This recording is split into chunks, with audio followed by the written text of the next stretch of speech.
Cek. Selamat pagi, shalom saudara-saudara. Puji Tuhan, kita bersyukur kepada Tuhan. Kita masih diberi kesempatan untuk beribadah pada pagi hari ini. Mari kita tundukkan kepala untuk kita berdoa terlebih dahulu. Terima kasih Tuhan Yesus karena kasih setiamu, karena pengorbananmu kami ada sampai saat hari ini Tuhan. Kami mau beribadah pada pagi hari ini. Kau berkati ibadah kami mulai dari awal pertemuan hingga akhirnya. Karena hanya nama-Mu saja yang kami tinggikan, kami memuliakan Tuhan. Kami siap untuk beribadah hanya di dalam nama Tuhan Yesus Kristus. Haleluya. Amin. Ku bersyukur Bapa, ku bersyukur Tuhan.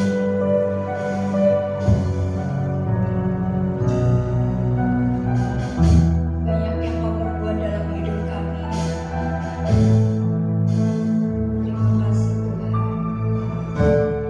Banyak yang Kau perbuat di dalam hidup.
Ku bersyukur Tuhan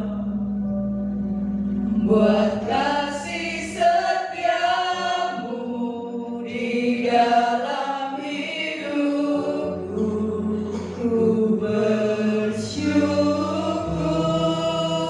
Kami mau nyatakan bahwa kami bersyukur Tuhan. Ku bersyukur Bapa. Kasih-Mu yang tiada duanya Yesus. Ku bersyukur Tuhan buat kasih setiamu di dalam hidupku. Ku bersyukur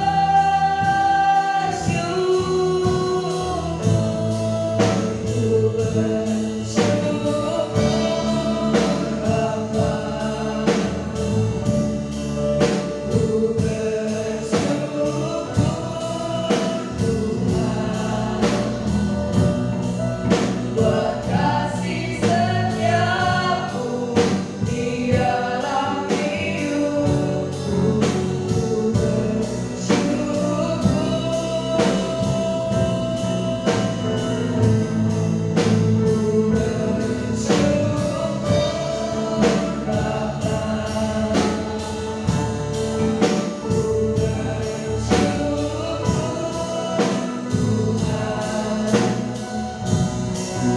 buat kasih setiamu di dalam hidupku. Ku bersyukur.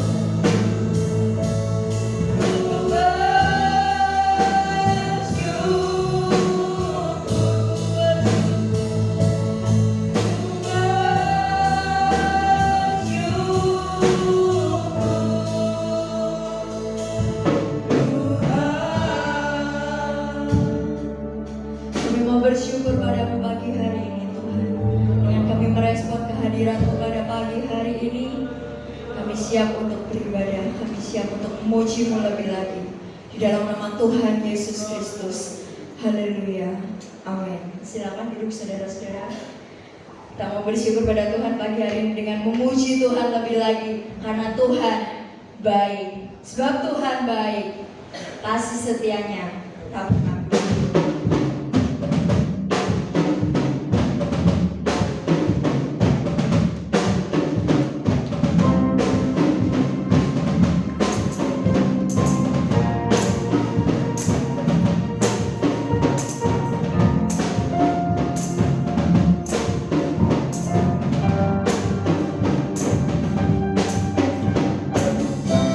Gerbangnya bersyukur.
Tuhan yang baik. Kita mau angkat pujian lagi, ku bersyukur. Mari semuanya saya undang semua untuk bangkit berdiri, kita angkat pujian, bersyukurlah.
pujian kami. Terima kasih, terima ucapan syukur kami ya Allahku. Dan apa yang kami hadapi, apa yang kami alami, biar kami dapat menerimanya sebagai anugerah daripadamu. Karena Engkau yang memberikan kekuatan, kemampuan kepada kami. Dan pagi ini kami mendengarkan firman-Mu. Mari Roh Kudus tolong kami hamba-Mu. Tolong semua umat-umat-Mu yang ada dalam ruangan ini Tuhan. Setiap telinga yang mendengar firman ini, biarlah Roh Kudus yang menolong kami. Kami dapat mengerti, memahami kehendak-Mu dalam firman-Mu.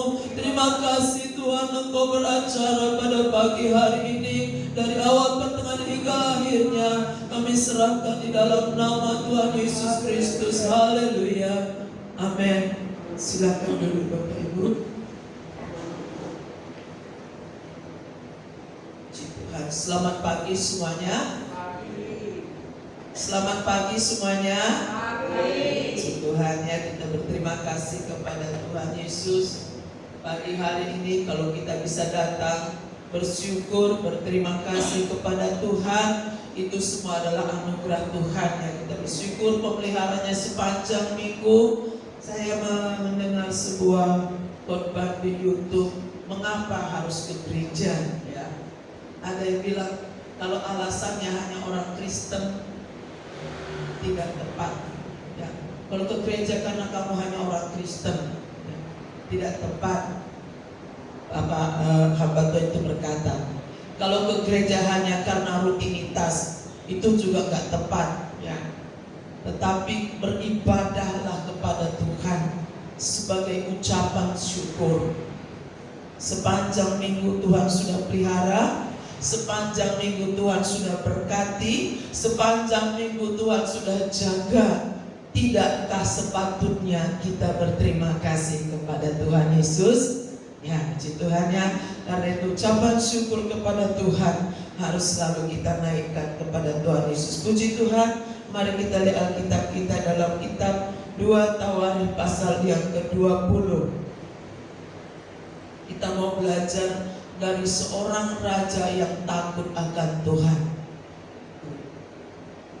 2 Tawarikh pasal 20. Ini kita akan mempelajari semua pasal ini, yaitu dari ayat 1 sampai 37. Tetapi kita akan baca sama-sama hanya ayat yang ke-20 saja ya. Sudah ketemu 2 Tawarikh pasal 20 ayat yang ke-20.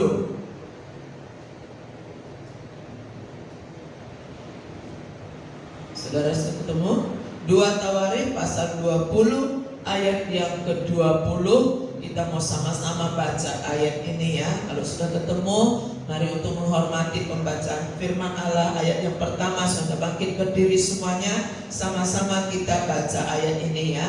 2 Tawarikh 20 ayat 20. 1, 2, 3. Keesokan harinya, pagi-pagi mereka maju menuju padang gurun Tekoa. Ketika mereka hendak berangkat, berdirilah Yosafat dan berkata, dengar, hai Yehuda dan penduduk Yerusalem, percayalah kepada Tuhan Allahmu dan kamu akan tetap teguh. Percayalah kepada nabi-nabinya dan kamu akan berhasil. Amin. Terima kasih. Silakan duduk. Bapak Ibu yang saya kasih dalam nama Tuhan Yesus Kristus, pembacaan ayat yang kita baca adalah tentang seorang raja yang takut akan Tuhan.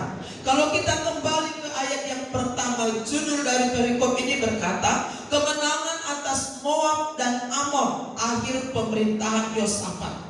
Kemenangan Yosafat sebagai raja. Nah, beberapa minggu ini kita belajar tentang doa yang disampaikan oleh Bapak Gembala. Dikatakan berdoa itulah mencari kehendak Tuhan. Berdoa itulah mencari kehendak Tuhan. Apa yang Tuhan mau dalam kehidupan kita, apa yang Tuhan inginkan dalam hidup kita, kita cari kehendak Tuhan adalah melalui doa. Seperti Nehemia dan orang-orang Yehuda pada waktu itu ketika mereka membangun tembok Yerusalem. Nah, kedua adalah doa itu juga mengubahkan cara kita berpikir. Ketika orang-orang Yehuda, Nehemia dan pengikut-pengikutnya ketika Yerusalem dan mereka menghadapi tantangan. Firman Tuhan tuliskan mereka dalam keadaan lelah, mereka merasa takut, tetapi ketika setelah mereka berdoa kepada Tuhan, ketakutan itu mereka serahkan kepada Tuhan. Kalau tadinya ketakutan, kecemasan selalu menindih mereka, mengintimidasi mereka, tapi ketika mereka berdoa, berserah kepada Tuhan, timbul satu keberanian dengan satu pikiran bahwa Yesus Allah itu sanggup menolong mereka, ya. Nah, berdoa itu penting, saudara. Nah, pada pagi hari ini kita akan melihat bagaimana seorang, kalau kita lihat siapa sih Yosafat ini? Yosafat adalah Raja Yehuda, saudara. Dimana kita tahu kerajaan Israel terbagi dua akhirnya, ya. Yang disebut satu kerajaan Israel yang beribu kota di Samaria. Kemudian adalah kerajaan Yehuda, ya, itu adalah Yerusalem. Nah, kerajaan Yehuda ini adalah dipimpin Yosafat. Yosafat ini dikatakan oleh firman Tuhan adalah seorang raja yang takut akan Tuhan. Dia mengadakan pembaharuan, dia mengirim imam-imam ke seluruh kerajaan Yehuda itu untuk memberitakan firman, mengajarkan tentang hukum Taurat. Yehuda mengadakan pemulihan secara rohani dan juga pemulihan secara jasmani. Dia membangun kerajaannya di dalam takut akan Tuhan. Seorang raja yang takut akan Tuhan. Nah, mari kita lihat ayat 2 pasal 20 ayat yang pertama. Kita mau belajar dari Yehuda ini, saudaraku. Kita baca dulu ayat 1 sampai yang kelima. Setelah itu Bani Moab dan Bani Amon datang berperang melawan Yosafat bersama-sama sepasukan orang Meonim. Datanglah orang memberitahukan Yosafat, suatu laskar yang besar datang dari seberang laut Asin, dari Edom menyerang tuanku. Sekarang mereka di Haseson Taman, yakni En-Gedi.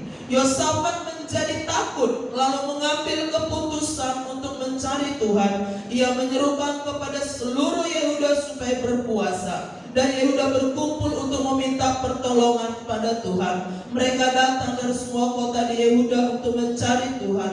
Lalu Yosafat berdiri di tengah-tengah jemaah Yehuda dan Yerusalem di rumah Tuhan, di muka pelataran yang baru.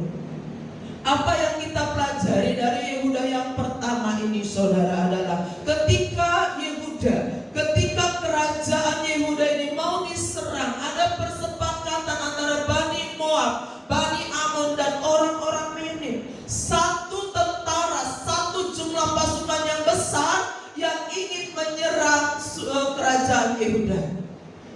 Orang Yehuda dan Raja Yosafat sebagai pimpinan dalam ketakutan adalah wajar, ya.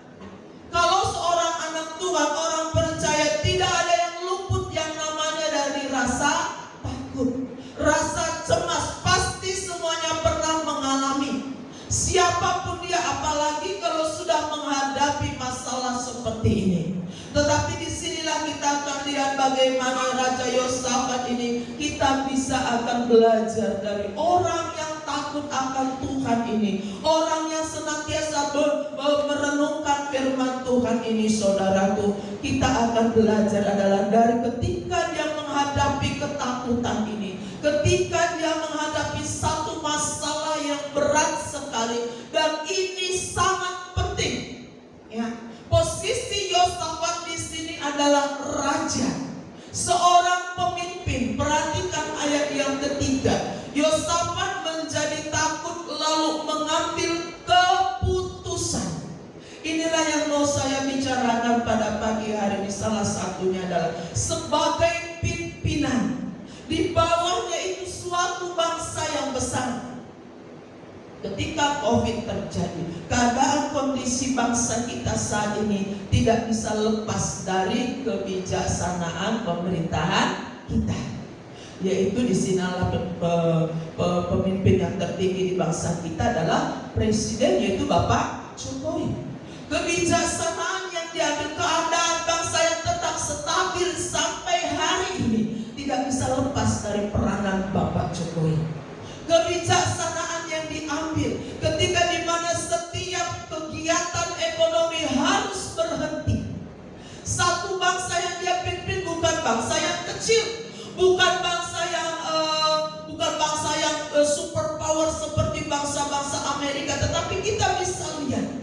beberapa negara kolaps setelah COVID terjadi. Ya bukan?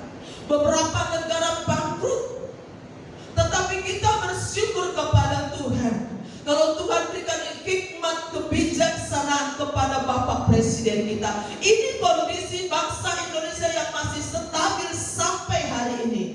Tidak lepas dari kebijaksanaan Bapak Jokowi dan tidak lepas daripada kemahakuasaan Tuhan. Tuhan memberikan dia hikmat sehingga sampai hari ini kita tidak mendengar satu suku, satu daerah dalam keadaan kelaparan. Padahal COVID tidak sebentar, saudara. Kondisi ekonomi yang begitu goncang dan berbagai negara, kerusuhan banyak terjadi pada masa-masa itu. Tetapi kita bersyukur. Nah, keputusan seorang pimpinan itu sangat penting. Pimpinan itu seperti apanya? Di dalam Yosafat ini tadi katakan ayat 3, Yosafat menjadi takut. Ada rasa takut, ada rasa cemas ketika menghadapi masalah. Karena bukan hanya pribadinya, tetapi orang, satu bangsa yang besar yang dia pimpin. Peranan pemimpin di sini sangat penting. Kebijaksanaan pemimpin di sini sangat penting. Dan inilah yang dilakukan oleh Yosafat sebagai seorang raja, yaitu mengambil sebuah keputusan mencari Tuhan. Sebuah perusahaan, sebuah satu hal, keputusan seorang pemimpin ini akan sangat berpengaruh kepada usaha yang dia pimpin, akan sangat berpengaruh kepada orang-orang yang ada di bawahnya.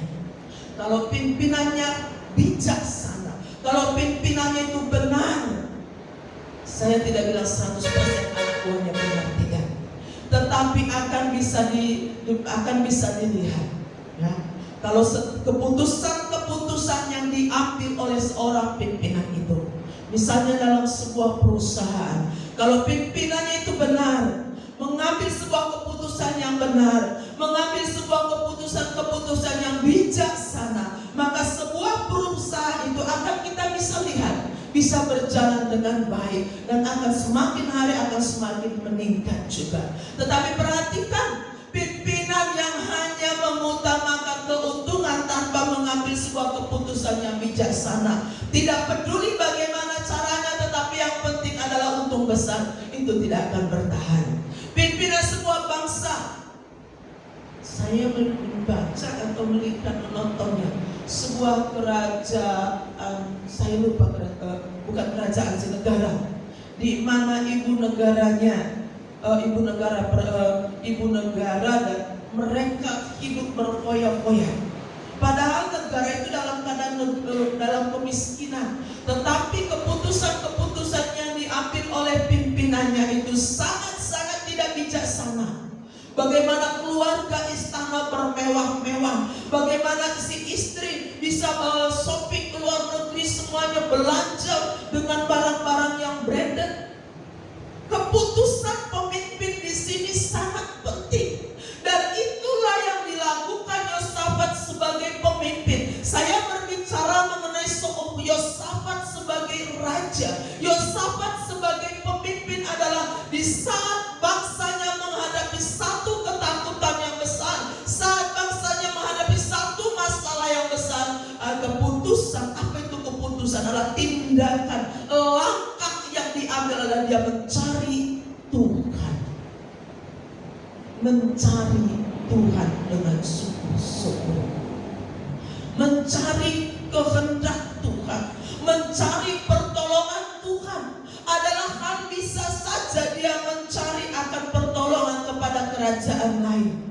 Kalau saudara tahu kerajaan Israel satunya, yang saya katakan tadi, yang beribu katakan di Samaria, yang dipimpin, kalau saudara mundur berapa pasal, mungkin cuma 2 pasal.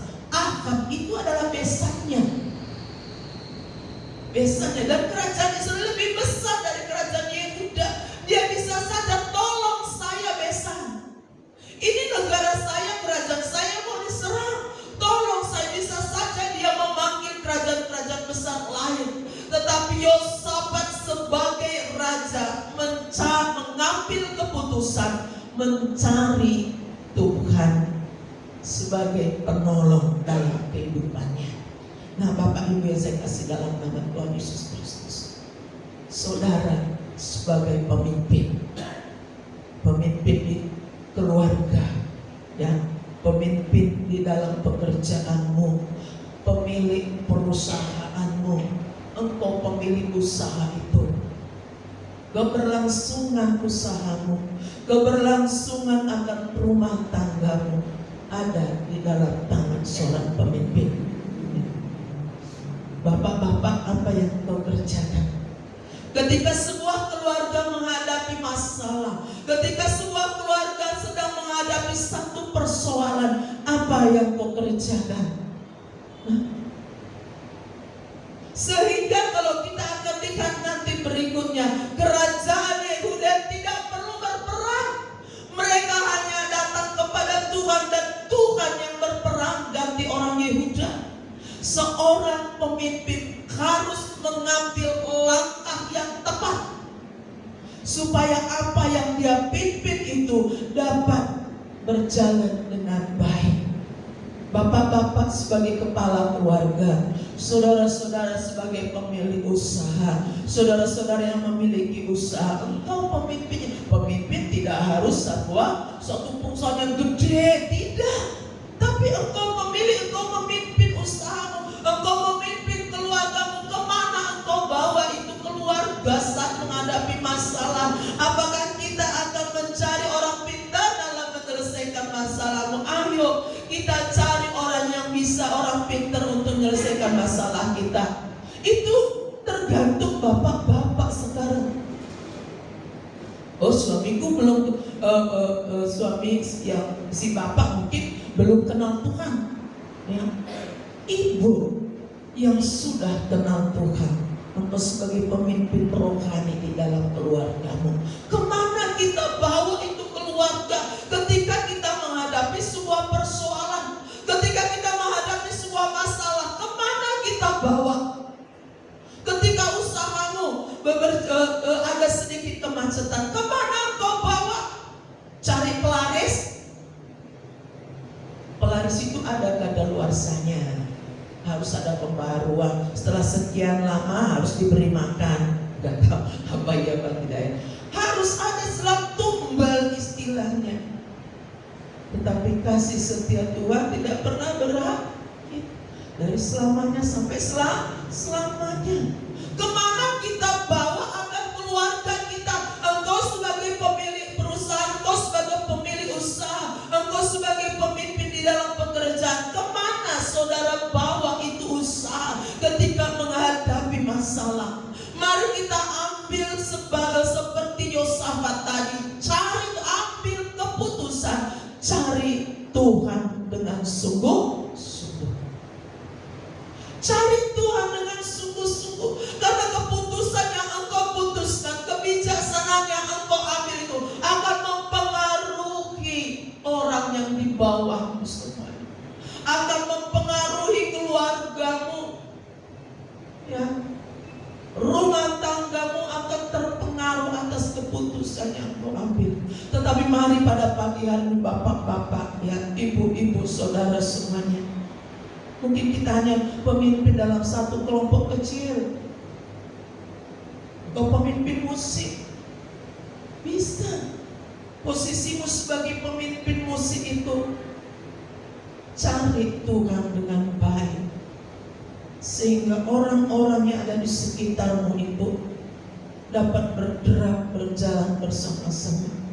Tidak salah kalau kita berlatih, bisa. Tapi yang pertama, cari Tuhan. Mencari Tuhan melalui apa? Mari perhatikan ayat berikutnya.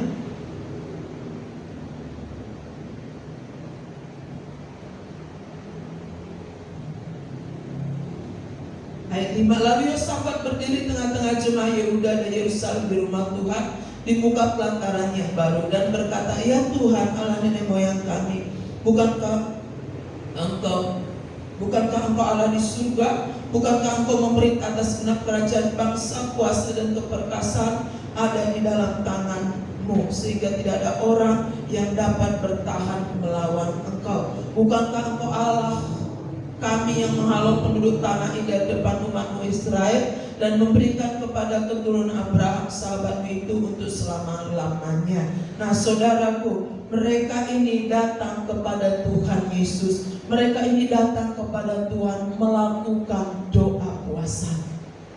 Seperti saya katakan tadi, saya awal berapa Yerusalem, kerajaan, oh iya betul, pembangunan tembok Yerusalem. Ketika Nehemia menghadapi satu tantangan, maka dia mengajak semua orang-orang Yehuda, orang-orang yang bekerja dalam berdoa. Demikian juga Yosafat mencari Tuhan melalui doa, mencari Tuhan melalui puasa. Apa yang Tuhan inginkan sekarang?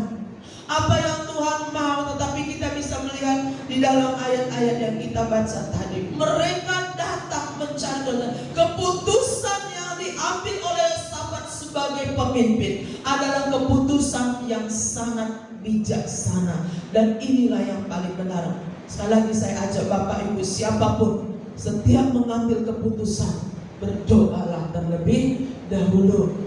Kalau memang itu hal yang harus begitu berat, begitu tidak ada jalan lagi, bahkan mentok, ya kita nggak salah konflik sama orang, tidak salah. Tetapi yang pertama lakukan cari Tuhan. Tentu saudara ingat sebuah pujian, bukan?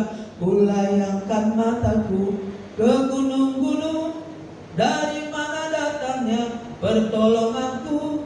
Pertolonganku ialah dari Tuhan. Itu Mazmur 121. Pemazmur berkata ketika dia menghadapi berbagai persoalan, ketika dia menghadapi satu ketakutan, dia dikejar-kejar, Daud dikejar-kejar, dia berkata, aku melayangkan mataku ke gunung-gunung. Artinya dia melihat si A, si B, si C, mungkin semua gunungnya besar kelihatannya secara mata ini. Oh itu orang kaya mungkin bisa bantu saya, satu pejabat bisa bantu saya. Tetapi akhirnya dia berkata, pertolonganku ialah dari Tuhan. Dia berlari, memang dia melihat dari mana dia. Kulayangkan mataku ke gunung-gunung. Tapi akhirnya mengambil sebuah keputusan, pertolonganku adalah dari Tuhan. Pertolonganku hanya dari Tuhan. Demikian juga Yosafat, dia mengambil satu keputusan, satu kebijaksanaan. Amsal pas ayat 11, coba kita baca Amsal ayat 11 ya. Begitu pentingnya sebuah keputusan yang diambil oleh seorang pimpinan. Amsal 11 ayat 14. Amsal 11 ayat 14. Jikalau tidak ada pimpinan, jatuhlah bangsa. Tetapi jikalau penasihat banyak, keselamatan ada. Saya bacakan dalam terjemahan firman Allah yang hidup. Tanpa pimpinan yang bijaksana, ya, tanpa pimpinan yang bijaksana, suatu bangsa akan kacau. Tetapi dengan adanya penasihat-penasihat yang baik, negara akan aman. Jadi begitu pentingnya keputusan yang diambil oleh seorang pimpinan. Kemudian hal lain lagi yang kita akan cari belajar dari Yosafat ini, saudara, adalah Yosafat ini seorang pimpinan yang tetap mengakui bahwa segala yang di bumi, yang di langit ada di dalam kuasanya Tuhan. Mari kembali ke 2 Tawarikh tadi ya, jangan ditutup itu saudara. Saya terlalu cepat membaca ayat yang 6, dan berkata, ya Tuhan Allah nenek moyang kami, bukankah engkau Allah di dalam surga? Bukankah engkau memerintah atas segenap kerajaan bangsa? Kuasa dan keperkasaan ada dalam tanganmu, sehingga tidak ada orang yang dapat bertahan melawan engkau. Bukankah engkau Allah kami yang menghalau penduduk tanah ini dari depan umatmu Israel, dan memberikannya kepada keturunan Abraham sahabatmu itu untuk selama-lamanya? Bukankah engkau Allah di dalam surga? Bukankah engkau memerintah atas segenap kerajaan bangsa? Bapak Ibu yang saya kasih dalam awali bahwa Yosafat, kita bicara dari sisi dia seorang pemimpin, sisi dia dari seorang raja. Pertama, dia mengambil sebuah keputusan dengan datang mencari Tuhan. Yang kedua, dia adalah mengakui kemahakuasaan Tuhan, bahwa Tuhan tetap berdaulat atas kehidupannya, atas kehidupan bangsanya. Tuhan berkuasa di surga dan di bumi. Segala sesuatu yang ada di surga, segala sesuatu yang ada di bumi ini adalah dalam genggamannya Tuhan. Berapa banyak kita lihat contoh raja-raja. Tentu saudara ingat Nebukadnezar. Dia berkata, oh seluruh kerajaan adalah karena ke aku. Nebukadnezar meninggikan diri, maka seketika itu juga Tuhan menghukum dia. Ya.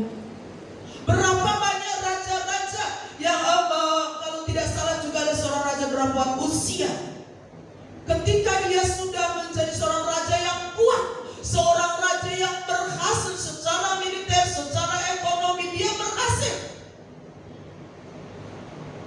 Sombong, dia angkuh, dia datang ke rumah Tuhan, dia membakar ukupan yang seharusnya tidak boleh dia lakukan.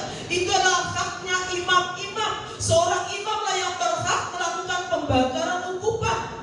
Tetapi usia membakar ukupan, maka saat itu juga tumbuh kusta di dahinya. Tetapi Yosafat, Bapak Ibu, dia memang seorang raja, tetapi di hadapan Tuhan dia tetap seorang umat yang datang merendahkan diri di hadapan Tuhan. Dia seorang raja, boleh saja posisinya apa di dalam dunia ini. Inilah yang mau saya katakan sama saudara. Siapapun engkau, bagaimanapun kemampuanmu, engkau majeliskah, orang kaya kah, pendeta kah, ingat, Tuhanlah yang berdaulat atas kehidupan kita. Tuhanlah yang punya kuasa dalam kehidupan ini. Kalau Tuhan di dalam Wahyu berkata, kalau dia berkata Tuhan menutup, maka tidak ada seorang pun dapat membuka. Tapi kalau Tuhan sudah membuka, maka tidak ada seorang pun dapat menutup. Hidup ini hanya oleh karena anugerah Tuhan. Apa yang kau miliki saat ini juga anugerah Tuhan. Kesehatan yang kau punya pun itu anugerah Tuhan. Dan kalaupun kita menghadapi masalah itu juga di dalam anugerah Tuhan. Karena keselamatan yang kita terima tidak hanya keselamatan saja, tetapi satu paket dengan penderitaan. Itu firman Tuhan katakan. Jadi ingatlah Bapak Ibu, apapun posisi kita, Yosafat berkata, engkau yang berkuasa di surga, engkau juga yang berkuasa di bumi ya Tuhan. Ini adalah perkataan seorang raja yang rendah hati. Mari umat Tuhan, siapapun kita pada pagi hari ini, saya pun di hadapan Tuhan sama saudara harus memiliki kerendahan hati. Apa yang terjadi dalam dunia tetap dalam kendalinya Tuhan. Apa yang ada di dalam surga itu adalah milik Tuhan. Lalu kita mau apa? Akuilah bahwa segala sesuatu itu adalah miliknya Tuhan. Akuilah bahwa hidupmu ini hanya oleh anugerah Tuhan. Jangan bangga dengan kedudukan, jangan bangga dengan kekayaan, jangan bangga dengan jabatan. Untung di ruangan ini gak ada pejabat DPR ya, atau pejabat-pejabat pemerintah, gak ada. Jangan bangga dengan bapakmu seorang yang kaya. Puji Tuhan, saya senang dengan hukum akhir-akhir ini. Mario Dandi, dia anak orang kaya, sama polisi diproses demikian rupa, enggak peduli lagi siapa bapaknya. Jenderal Sambo hukum mati. Puji Tuhan, biarlah hukum di negara kita juga bisa diterapkan seperti ini. Yang salah tetap salah. Kita harus ingat Tuhanlah yang Maha Kuasa. Dan tidak ada kesombongan, tidak ada kebanggaan dalam dirimu, tidak ada yang bisa dibanggakan. Oh aku, tidak ada. Tetapi Yosafat berkata ketika dia datang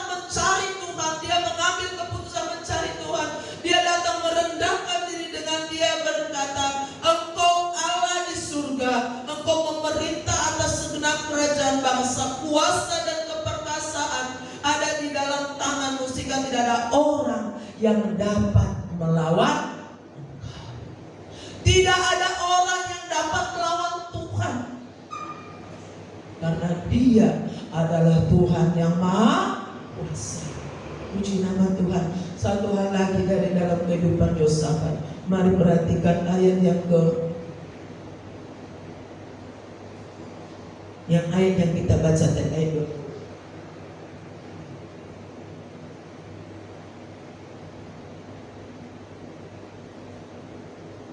Kita mulai dari 14 dulu ya. Lalu Yahasiel bin Sakaria bin Benaya bin Matanya, seorang Lewi dari Bani Asaf, dihinggapi roh Tuhan di tengah-tengah jemaah dan berseru, "Camkanlah hai seluruh Yehuda dan penduduk Yerusalem dan tuanku Raja Yosafat, beginilah firman Tuhan kepadamu, janganlah kamu takut dan terkejut karena laskar yang besar ini, sebab bukan kamu yang akan berperang, melainkan Allah. Besok haruslah kamu turun menyerang mereka. Mereka akan mendaki pendakian Cis, dan kamu akan mendapati mereka di ujung lembah di muka padang gurun Yeruel. Dalam peperangan ini tidak usah kamu bertempur, hai Yehuda dan Yerusalem. Tinggallah berdiri di tempatmu dan lihatlah bagaimana Tuhan memberikan kemenangan kepadamu. Janganlah kamu takut dan terkejut. Majulah besok menghadapi mereka. Tuhan akan menyertai kamu." Lalu berlututlah Yosafat dengan mukanya ke tanah. Seluruh Yehuda dan penduduk Yerusalem pun sujud di hadapan Tuhan dan menyembah kepadanya. Kemudian orang Lewi dari Bani Kehat dan Bani Korah bangkit berdiri untuk menyanyikan puji-pujian bagi Tuhan Allah Israel dengan suara yang nyaring. Keesokan harinya pagi-pagi mereka maju menuju padang gurun Tekoa. Ketika mereka hendak berangkat, berdirilah Yosafat dan berkata, "Dengar hai Yehuda dan penduduk Yerusalem, percayalah kepada Tuhan Allahmu dan kamu akan teguh. Percayalah kepada nabi-nabinya dan kamu akan berhasil." Yosafat adalah seorang hamba Tuhan, seorang raja yang sangat menghormati firman Tuhan dan hamba Tuhan. Saudara, Yosafat ini, saya kata-kata dia seorang raja. Tetapi ketika mereka datang mencari Tuhan, mereka datang menyembah di dalam doa dan puasa. Ayat yang kita baca dari ayat 14 tadi berkata, ada seorang yang berdiri, seorang Lewi, ya, seorang Lewi ini adalah suku yang dipilih oleh Tuhan untuk melayani Tuhan. Dia adalah bernama Yahasiel bin Sakaria. Kalau bin itu berarti anaknya. Yahasiel, anak Sakaria, anak Benaya, anak Matanya, ya, dari suku Lewi.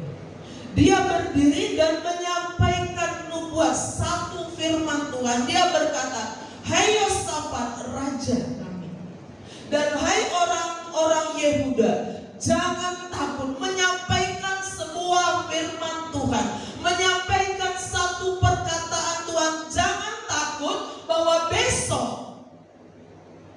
orang Moab, Bani Amon, orang Meyonim, kamu tidak perlu berperang, tetapi kamu akan melihat Tuhan yang berperang melawan mereka. Itu yang disampaikan oleh hamba Tuhan ini. Ini adalah seorang hamba Tuhan, orang Lewi, dipakai oleh Tuhan menyampaikan apa yang Tuhan mau, apa yang mau Tuhan kerjakan pada saat itu.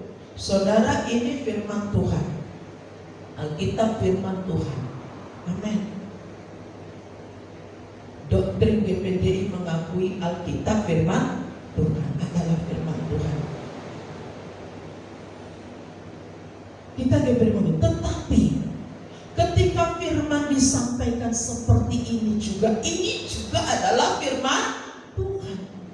Ketika siapa tadi namanya?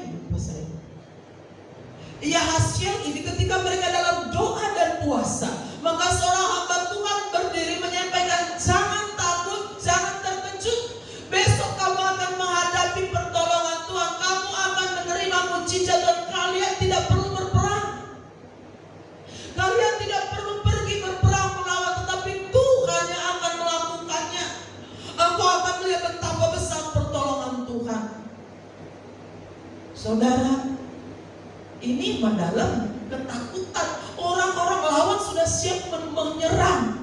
Tetapi apa yang dilakukan oleh Yosafat? Percayalah kepada Tuhan. dan percaya kepada nabi-nabinya. Artinya apa Bapak Ibu? Percayalah apa yang disampaikan itu. Percayalah kepada firman Tuhan. Seringkali kita memandang hamba Tuhan itu rendah. Dulu saya kalau pergi ke sebuah acara, misalnya persekutuan wilayah, ada pengkorbannya siapa nanti yang firman Tuhan? Si A. Yo, saya langsung membuat tembok dalam hati saya. Gimana? Aku nggak suka. Seringkali firman yang kita terima itu kita bentengi dengan ketidaksukaan kita kepada pembawa firman itu. Tapi kemudian saya mengubah cara saya. Saya tanamkan dalam hati dan pikiran saya, siapapun, sesederhana apapun firman yang disampaikan, baik itu tua, kecil, muda, yang menyampaikan firman, tergantung hati saya. Kalau hati saya adalah hati yang subur, tanah yang subur, maka benih yang ditanam itu sesederhana apapun, bukankah Roh Kudus yang akan menumbuhkan firman itu? Kecil sedikit, karena tidak mungkin semua firman yang disampaikan dari A sampai Z kita ingat. Tetapi paling tidak hari ini sedikit saudara terima dan dibawa pulang. Ya, oh puji Tuhan, saya harus mencari Tuhan dalam mengambil keputusan. Paling gak satu poin. Nah, Yosafat walaupun kedudukannya tinggi, sekali lagi saya ingat, Yosafat seorang raja yang dihormati, raja yang kaya, raja yang kuat, tetapi dia tunduk kepada firman Tuhan. Dia menghormati hamba-hamba Tuhan. Siapa Yahasiel tadi?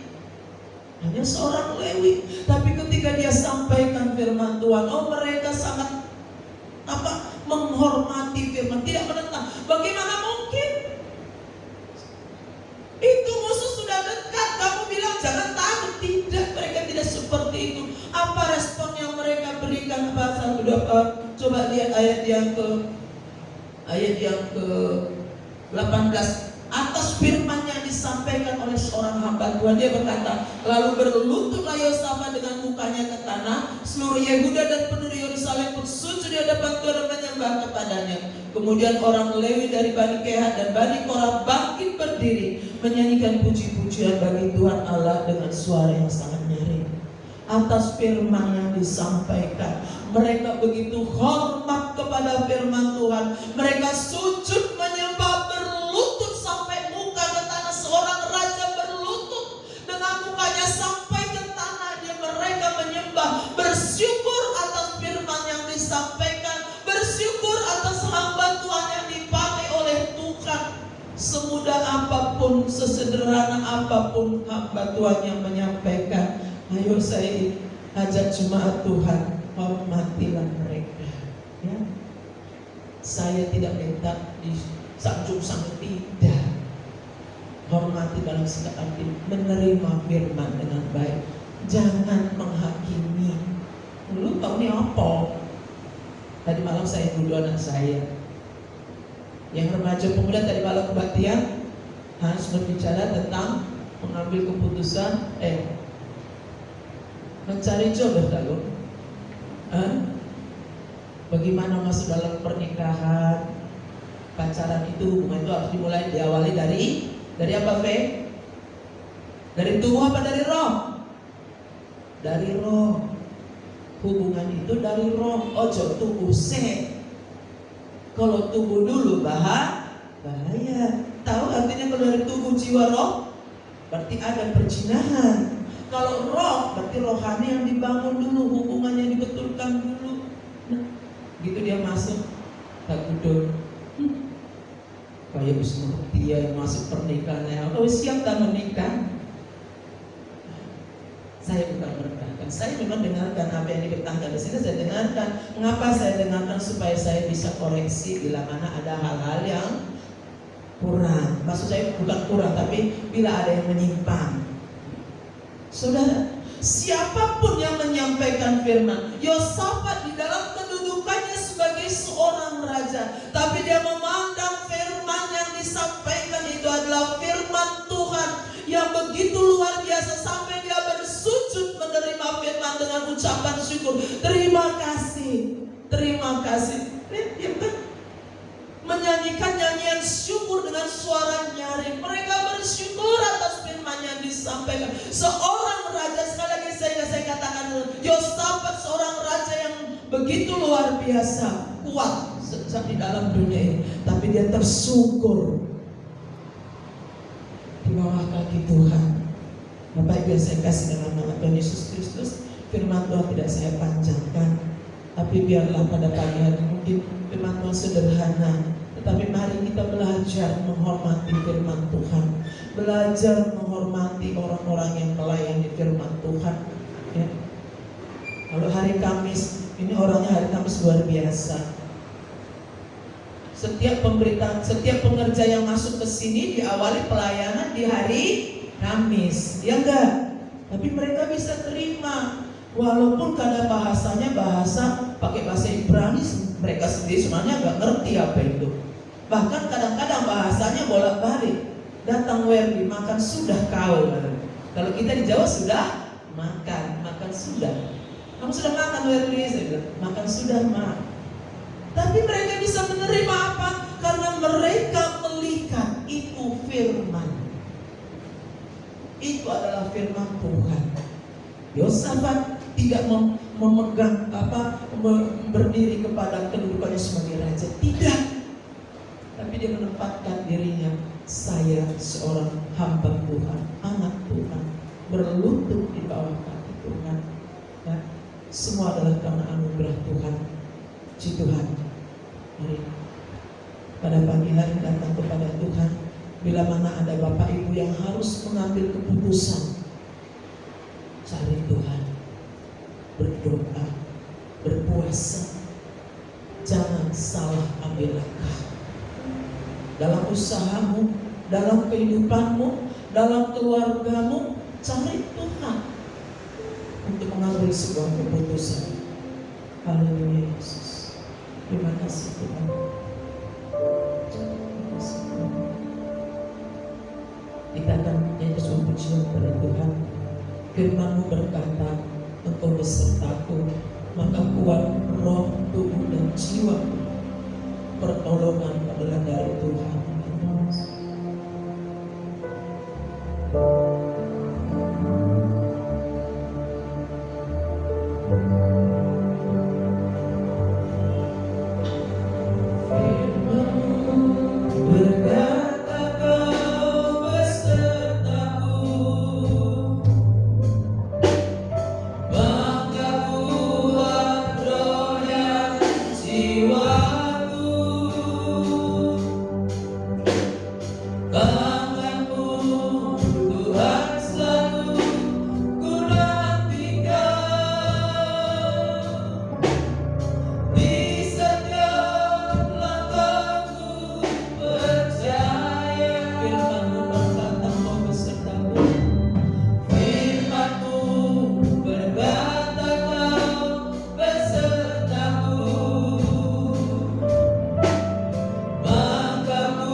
baik dalam keluarga, dalam kehidupan pribadimu, ataupun di dalam pekerjaan usahamu. Carilah Tuhan dengan sungguh-sungguh. Carilah Tuhan, berdoa, berpuasa, mencari apa yang Tuhan mau. Saya yakin dan percaya saudara, ketika kita datang kepada Tuhan Yesus, kita datang menyembah Dia, mencari kehendak-Nya, maka Tuhan akan memberikan kemenangan. Datang dengan kerendahan hati kepada Tuhan, hormati setiap kebenaran firman yang disampaikan. Kemenangan demi kemenangan akan kita terima, walau banyak tantangan, walau banyak air mata, tetapi arahkanlah mata rohanimu kepada Tuhan, bahwa pertolongan kita datang daripada Tuhan. Mari kita nyanyikan sekali lagi pujian saya kembali ke Bapak Gembala. Haleluya Yesus. Firman-Mu berkatakan besertaku, maka kuat roh dan jiwaku. Tangan-Mu Tuhan selalu ku nantikan, di setiap langkahku percaya. Firman-Mu berkata, Firman-Mu berkata Kau besertaku, maka kuat rohku Tuhan, maka kuat roh dan jiwaku. tangan-Mu Tangan-Mu Tuhan selalu ku nantikan, di setiap langkahku percaya.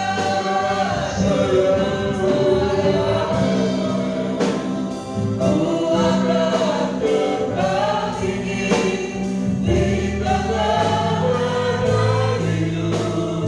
Ku tak menyerah, Kau berkuasa dan perlindungan bagiku, pertolonganku di tempat malam ini.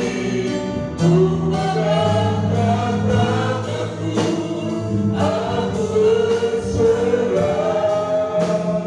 Kau berikan, Kau yang ku sembah, Yesusku,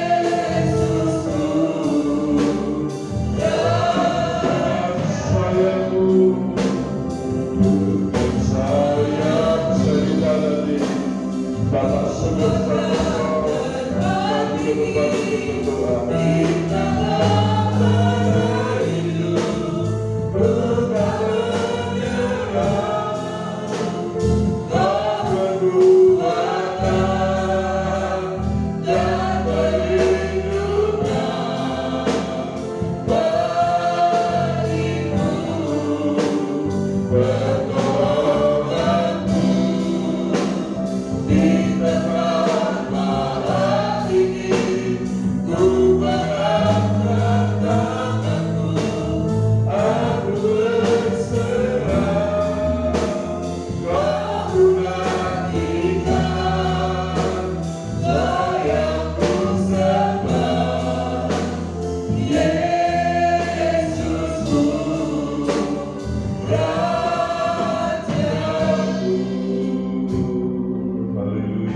Bapa di surga, kembali kami datang kepada Engkau pada malam pada pagi hari ini. Kami menaikkan syukur dan terima kasih kembali pada pagi hari ini kami boleh bersama-sama berbakti kepada Engkau. Terlebih kami sudah boleh mendengar firman-Mu yang indah. Terima kasih banyak Bapak, terima kasih banyak berkat-berkat yang sudah kami terima lewat firman-Mu pada pagi hari ini. Biarlah kami boleh tetap tinggal setia di dalam Kau. Kami boleh selalu berkat pada Engkau. Kami boleh selalu berharap kepada Engkau. Terima kasih banyak Bapak, terima kasih Bapak. Biarlah kalau sebentar kami pulang tidak akan sia-sia, tetapi memperoleh berkat-berkat yang daripada Engkau. Terima kasih banyak Bapak, terima kasih. Dalam nama Tuhan Yesus Kristus, kami ucap syukur dan berdoa. Haleluya. Amin. Amin. Puji Tuhan, silakan duduk. Bisa ditampilkan pelayanan sepekan ini. Selasa 14 Maret ada ibadah doa jam 6 sore. Kemudian hari Kamisnya ada ibadah tengah minggu. WR-nya Bapak Semi Santoso jam 6 sore dan juga ada penjemputan. Dan hari Jumatnya ada ibadah doa puasa jam 2 siang. Hari Sabtunya ada ibadah remaja pemuda. WR-nya Saudari Fani jam 6 sore. Dan ibadah raya minggu pagi 19 Maret WL-nya Saudari Hana, singersnya Ibu Happy dan Bapak Rudi jam 7 pagi. Jadi ya, ibadah raya pagi jam 7 dan kemudian ibadah raya sekolah minggu, ibadah sekolah minggu dan remaja jam 9.30, kemudian latihan musik jam 11 dan kemudian ibadah raya sore WL-nya Ibu Marta, singersnya Saudari Hana dan Ibu PI, mungkin Hana bisa digantikan salah seorang ya. Jam 6 sore ada penjemputan. Kemudian hari Senin, ya Bapak Ibu Saudara, hari Senin saya akan, kalau Tuhan kehendaki, saya akan membawa Bapak Gembala senior untuk berobat kemana? Ke Jember ya.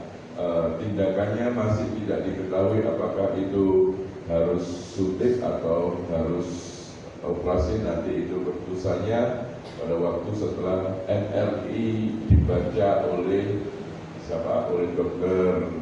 Novan Spesialis Bedah Syaraf. Jadi Senin itu kami akan NRI di Rumah Sakit Siloam Jember dan kemudian akan kami bawa ke Rumah Sakit Kaliwates, begitu rencananya ya.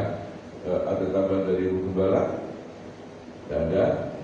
Baik, saya undang semuanya begitu. Jadi kita akhiri ibadah pada malam pagi hari ini. Kiranya Allah berkat yang berlimpah-limpah dan kita akan masuk di dalam doa.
Kami berikan dengan rekan-rekan kami yang karena keterbatasan tubuh mereka tidak bisa hadir Tuhan. Oleh sebab itu kami berdoa dari tempat ini dan Engkau jamah rekan-rekan kami ini, baik Bang Yoto, Bang Joko, baik juga Tante Ing, baik juga Maju, baik juga haleluya Opa ya Tuhan, kami serahkan semuanya ke dalam tangan-Mu. Dan juga kami berdoa buat Tante Bet ya Tuhan. Bapa, kasih karunia-Mu tercurah bagi kehidupan hamba-hamba-Mu ini ya Tuhan. Dimanapun mereka berada, Engkau boleh curahkan haleluya damai sejahtera-Mu. Engkau boleh curahkan Roh-Mu di dalam kehidupan mereka, sehingga boleh menguatkan mereka, menguatkan iman mereka Tuhan. Dan Bapa, kami yakin dan percaya iman mereka boleh haleluya Tuhan perbarui dari sehari ke sehari, sehingga haleluya semakin kuat di dalam Engkau ya Tuhan. Terima kasih Tuhan Yesus, terima kasih Tuhan. Terimalah segala taburan pujian dan iman kami, persembahan kasih kami, dan juga kami yang haleluya menyerahkan roh jiwa tubuh kami yang mengembalikan milik Engkau, biar semuanya naik kehadiran-Mu ya Tuhan Yesus, dan Engkau boleh menerimanya, dan apa saja yang sudah kami taburkan kami boleh tuai berlipat kali ganda seluruh dengan rencana-Mu di dalam kehidupan kami semua. Terima kasih Tuhan Yesus, terima kasih Tuhan, terima kasih Tuhan, dan kami semua akan pulang dengan membawa berkat yang daripada Allah Bapa, Putra dan Roh Kudus, yaitu berkat di dalam nama Tuhan Yesus Kristus. Tuhan Yesus memberkati engkau, melindungi dan menyertai engkau, menyinari engkau dengan wajah-Nya, memberikan kasih karunia-Nya, menghadapkan wajah-Nya kepada engkau, dan memberikan damai sejahtera bagi engkau sekalian. Berkat ini boleh kami terima di dalam nama Tuhan Yesus Kristus, yang menjadi Allah dan Juru Selamat kami. Haleluya. Amin.